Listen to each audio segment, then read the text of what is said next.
So I want to do a video on actual Trichocereus grandiflorus, Echinopsis grandiflora, Soehrensia grandiflora probably. Echinopsis rowleyi was the newer name, you know. So let's start. There are a million misidentified plants making the rounds as grandiflora, and today I want to show you how a real one looks like.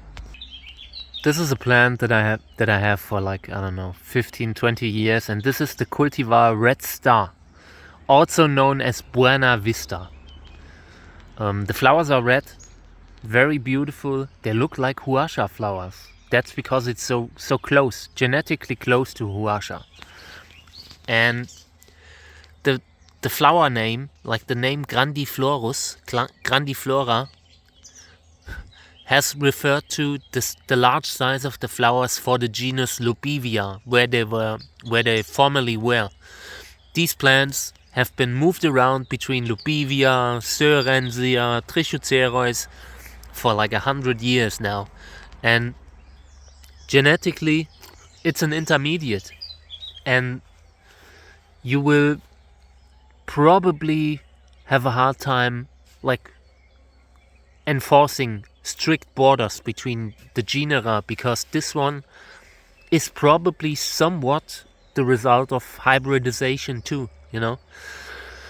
So let's get started. Let's talk about all the plants that you can find mislabeled as Grandiflora.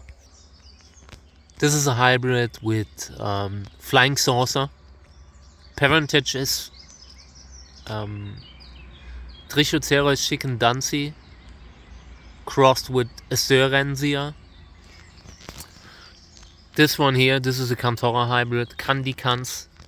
Candicans is probably the most common species that you come across as labeled as Grandiflorus. I do not know why. Probably because a lot of people have a difficulty having or have not seen actual Grandiflora in reality, because so many people post stuff, keep reposting stuff that once had the label Grandiflorus, and at some point people lose track of how the species should actually look like. So all of these kind of like with waxy skin, big spines, large white flowers, that is not Grandiflorus. That is probably Trichocereus candicans or one of the other many options that look similar. But actual Grandiflorus is a Lobivia Trichocereus intermediate between Lobivia and Trichocereus huascha, maybe. So look at the spines. This is a slender one because this has been grown in a tiny pot.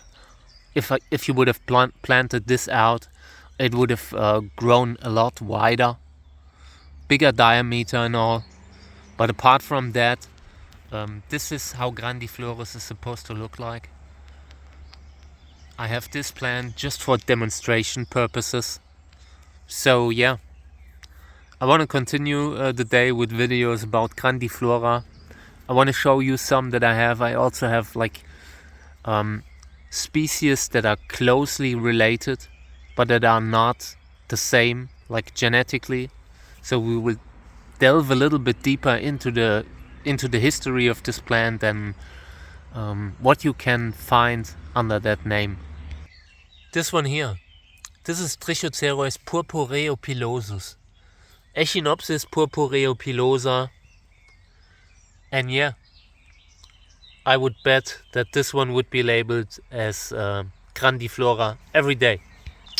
So in here, let's have a look at all the plants that are in here, and I can assure you quite a lot of them would be called Grandiflora if you would post them on the internet and ask for ID without flowers and everything.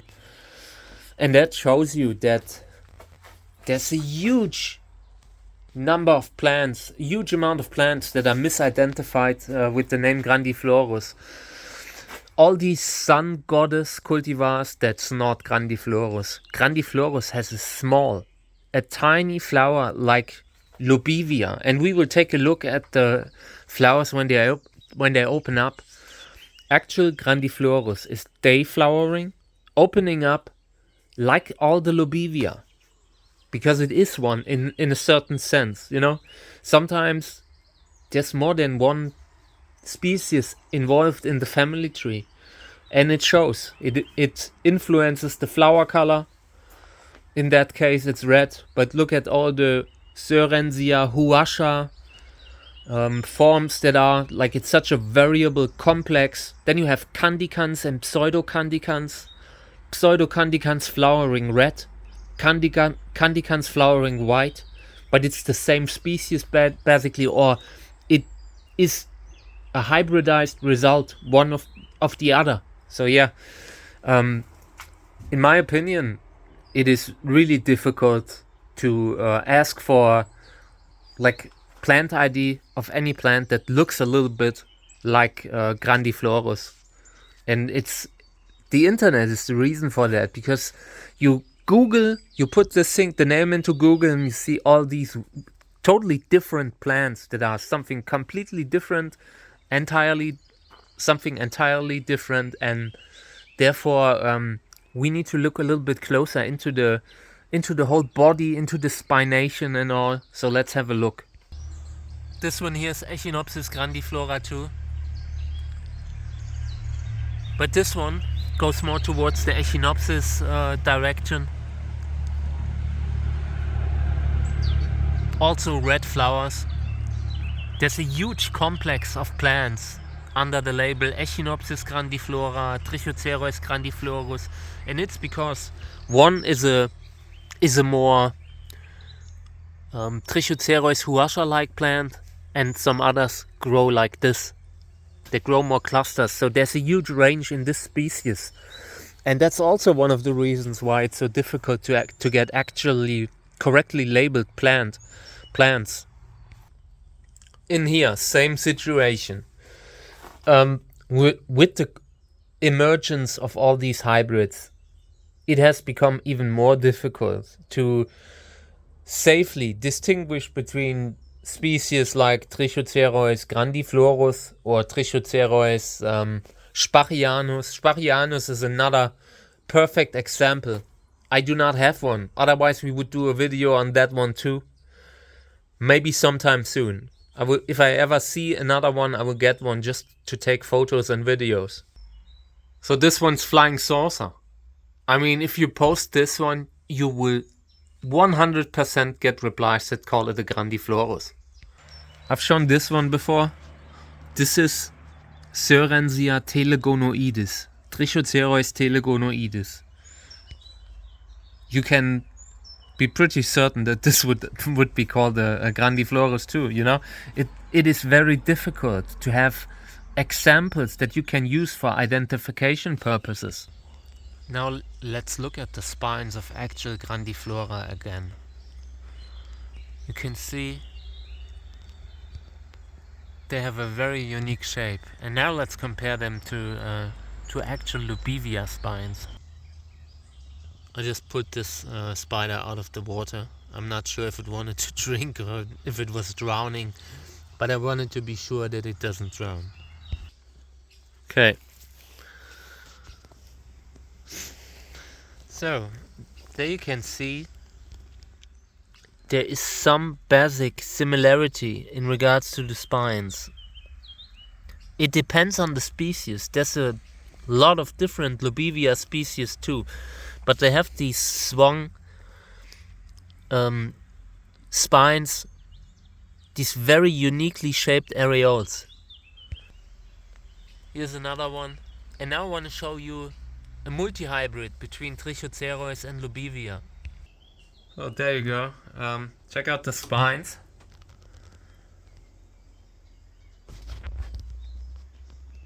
Very similar, right? This is another Lobivia hybrid and a multi-hybrid. So now let's look at Grandiflorus again. By the way, here's another one. This is also multi-hybrid. Okay, and this is Grandiflorus again. We will do the flower videos when they open up, but for now, this needs to be enough. I want to repot this plant. I want it to fatten up a little bit because normally it gets a little bit thicker, and it you see how it pops from the base. They form these clusters full of large side pops and all, and I want to bring that out some more because this one is just grown in a too tight pot, but it already tells you a little bit about Grandiflorus. And the flowers, when they will come up, they are reddish flowers with a nice dark throat at the base, which is something you see at the clustering Echinopsis grandiflora forms that are somewhat connected. It's not the same, but they are connected. And yeah, hairy flower buds. We will do another video when the flowers open up, and then we will compare it to stuff like candicans, because the flowers are so different. You will look at the flowers, and if you have a big white flower in front of you, then it's not Grandiflorus. I mean, if it's a small white flower, then maybe, because it's you always need to keep in mind that Grandiflorus is a Trichocereus, Soehrensia, Lobivia, intermediate, in between. It's a very unique plant that probably is the result of hybridization somehow.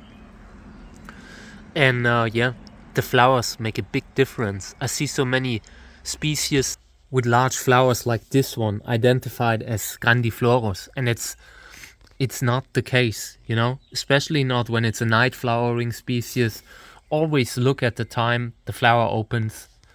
If this thing opens like a classic night flowering Trichocereus, then it's highly unlikely Grandiflorus too. Grandiflorus opening like Lobivia in the morning.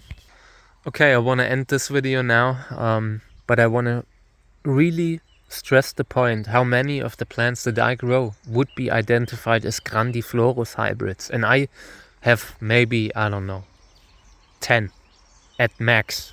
I have a whole lot of multi-hybrids, a whole lot of candicans hybrids with Soehrensia telegonoidis, telegonus. There's a wide variety of species that is used in today's multi-hybrids, the ones that I always show on this channel. And Grandiflorus is used in some of them, but to a small degree. Grandiflorus is often a species that can introduce you into can make a cross possible because of the genetic proximity to Lobivia. So you can cross it with parents where you would otherwise fail if it hadn't a tiny percentage of Grandiflorus in it. But overall, when I see Grandiflorus, I scroll away because I cannot take it anymore. Because there's so many of them are misidentified. And it's not incompetence. It's actually the lack of actually good comparison photos where you know for sure that something is the species that you something you can use as a standard when you want to identify. And there's such a high percentage of falsely identified plants. Just try it out and search on Google. Search for Trichocereus grandiflorus and look at the wide variety of photos that you will get. It's just, I